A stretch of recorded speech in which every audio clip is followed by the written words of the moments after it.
హోలా! Hello అందరికీ. మనకి జనవరి 10వ తారీఖున ముక్కోటి ఏకాదశి వచ్చింది కదండీ! యాక్చువల్‌గా అయితే మనకి ఏకాదశి తిథి వచ్చేసి జనవరి 9వ తారీఖున ఉదయం 11:55 నుంచే ప్రారంభమైద్దండి. 11:55 నుంచి ప్రారంభమయ్యి జనవరి 10వ తారీఖున 9:45 వరకు మాత్రమే ఉంటదండి. కాకపోతే సూర్యోదయం సమయం మనకి జనవరి 10వ తారీఖునే వచ్చింది కాబట్టి ఆ రోజునే మనం ఏకాదశి తిథి కింద జరుపుకుంటాము. ఈరోజే స్వామివారు అన్ని టెంపుల్స్‌లోనూ ఉత్తర ద్వార దర్శనం ఇస్తారండి. విష్ణుమూర్తి లేవగానే ముందుగా ఉత్తర ద్వారం వైపు చూస్తారు. అందుకనే ఆ ఉత్తర ద్వారం గుండా స్వామివారిని మనం దర్శనం చేసుకుంటే పాప విమోచనం పొంది స్వామివారి కృపా కటాక్షాలు మన పైన ఉంటాయి. ఈరోజు కుదిరితే తప్పకుండా ఆ వైష్ణవ ఆలయాలకు వెళ్ళి ఉత్తర ద్వార దర్శనం చేసుకోండి. ఎట్లానో ఈరోజు గుడులు అన్నీ రద్దీగా ఉంటాయి కాబట్టి మీకు కుదిరితేనే గుడికి వెళ్ళండి. కుదరకపోతే ఇంట్లో అయినా స్వామివారి భక్తి శ్రద్ధలతో పూజ చేసుకోవచ్చు.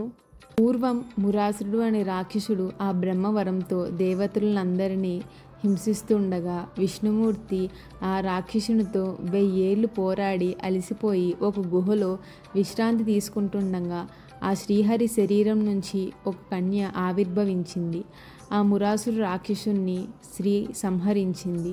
అందుకు ఎంతో సంతోషించిన ఆ శ్రీహరి ఆ స్త్రీకి ఒక వరం కోరుకోమనగా అప్పుడు ఆ స్త్రీ విష్ణుప్రియగా లోకమంతా పూజలు అందుకోవాలని కోరుకున్నది. నాటి నుండి ఆమె ఏకాదశి తిథిగా వ్యవహారంలోకి వచ్చింది. అప్పటి నుంచి ఋషులు భక్తులు అందరూ ఈ ఏకాదశి వ్రతం చేసి ఆ శ్రీహరి అనుగ్రహాన్ని పొందుతారు. అటువంటి మహాపర్వదినం నాడు ఈ ఏకాదశి పూజ ఎలా చేసుకోవాలో చూద్దాం.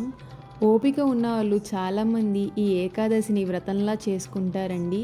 ఈ ఏకాదశి వ్రతం చేసేవారు దశమి, ఏకాదశి, ద్వాదశి ఈ 3 రోజులు చేయాలండి. అంటే దశమి రోజు రాత్రి అల్పాహారం తీసుకుని భూశయనం చేయాలి.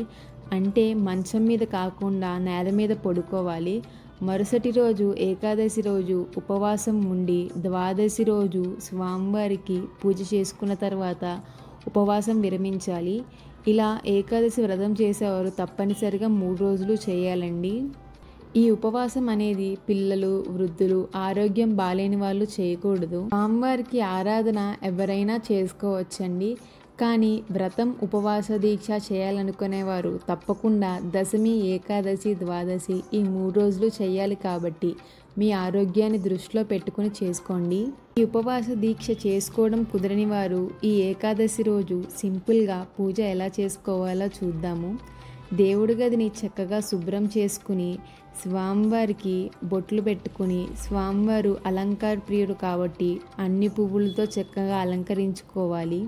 స్వామివారికి తులసిమాల సమర్పించాలి.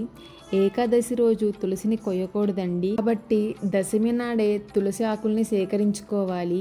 ముందుగా ఆ మహాగణపతికి షోడశోపచార పూజ చేసి ఆ తర్వాత లక్ష్మీనారాయణని ఆహ్వానం చేసి లక్ష్మీనారాయణల విగ్రహం ఉన్నవాళ్ళు చక్కగా పంచామృతాలతో అభిషేకం చేసుకోవచ్చు. తర్వాత బియ్యపిండితో దీపాలు చేసుకుని ఆవు నెయ్యితో దీపం వెలిగించాలి. బియ్యపిండితో దీపాలు చేసుకోవడం చాలా సులభమండి. కొంతమంది ఓపిక ఉన్నవాళ్ళు రాత్రిపూటే బియ్యం నానబెట్టుకుని మరుసటి నాడు ఆ బియ్యపిండి చేసుకుని వాటితో దీపాలు చేసుకుంటారు. ఆ బియ్యపిండి నానబెట్టుకోవడం ఓపిక లేని వాళ్ళు మనం మార్కెట్లో అయినా బియ్యపిండి దొరికిద్దండి. అదైనా కొనుక్కు తెచ్చుకుని దాంతో అయినా బియ్యపిండి దీపాలు చేసుకోవచ్చు.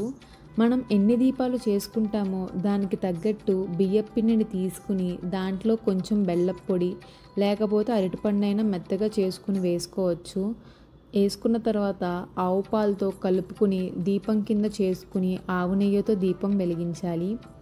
ఈ బియ్యపిండితోనే దీపాలు ఎందుకు చేసుకుంటామంటే బియ్యం సాక్షాత్తు లక్ష్మీ స్వరూపం అండి.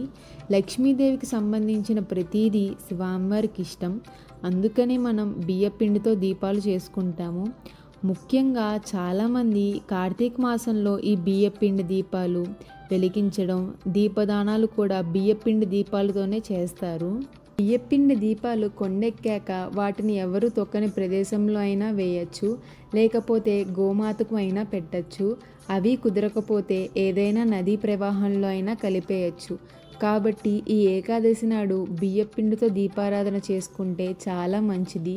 ఆ బియ్యపిండి దీపారాధన చేసుకోవడం కుదరని వారు నార్మల్ దీపారాధన కుందుళ్ళైన ఆవు నెయ్యితో దీపారాధన చేసుకోవచ్చండి.